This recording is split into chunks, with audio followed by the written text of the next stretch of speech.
Welcome inside the film room. I'm Dustin Fox alongside Bernie Kosar. Bernie, let's take a look back at last week's game against the Pittsburgh Steelers and maybe find some positives here from Baker Mayfield. Dustin, we talked about this in preseason, and you can see now that teams are starting to understand and get film on Baker.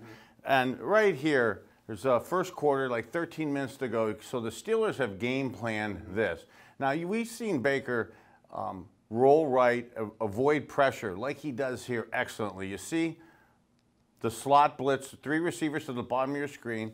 Steelers are bringing the nickel back to the bottom here. Baker sees that, so Baker knows he's going to get pressure. But he's also got 48 coming around too. From the delayed blitz on the backside. So Bud Dupree is going to come home with the Lions having trouble picking this up. Baker does an excellent job. Pittsburgh now knows that Baker likes to run right, scramble to his right, as most quarterbacks like to do, right-handed quarterbacks. Here we have T.J. Watt. Typically, he's a pass rusher. You see him dropping here. The Steelers lose contain. This allows Baker to does a nice job to get outside the pocket. Keeps his eyes downfield, look at his helmet. The problem as the game goes on, though, the Steelers don't let him do this. All right, so this next play is just vintage Baker Mayfield. This is why you draft him. This is some special stuff here. From the offensive philosophy, you have tight end and Jarvis Landry to the bottom of your screen, two receivers to the top, and Duke Johnson motioning to the sideline to the top of your screen.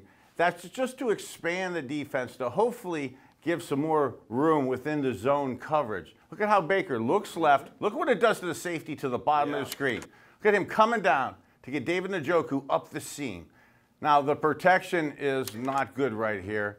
Left tackle getting pushed back into Baker. He has up the seam to the middle. You have a touchdown right to the middle. Now, Baker doesn't see this till... He's a magician here, Bernie. I don't know how he gets out of this. It's amazing that he's able to do this. You can't make a living consistently doing this. That being said, it's phenomenal athleticism, awareness, composure to make these plays. Yeah, that's not playing within structure. That's playing outside of structure, and it can happen from time to time, and that's what he's good at, but come on. We can't expect him to be rushed like that all the time. It's beautiful plays. It makes it great for ESPN highlight plays, but for consistent production in the NFL, you don't want to make a living doing that. All right, so as we look ahead to the Kansas City Chiefs this week, Bernie, what we really want to see from Baker here is obviously this was a tough week, and there will be some changes. Kansas City's defense, Coach Bob Sutton, defensive coordinator, fantastic longtime NFL coach.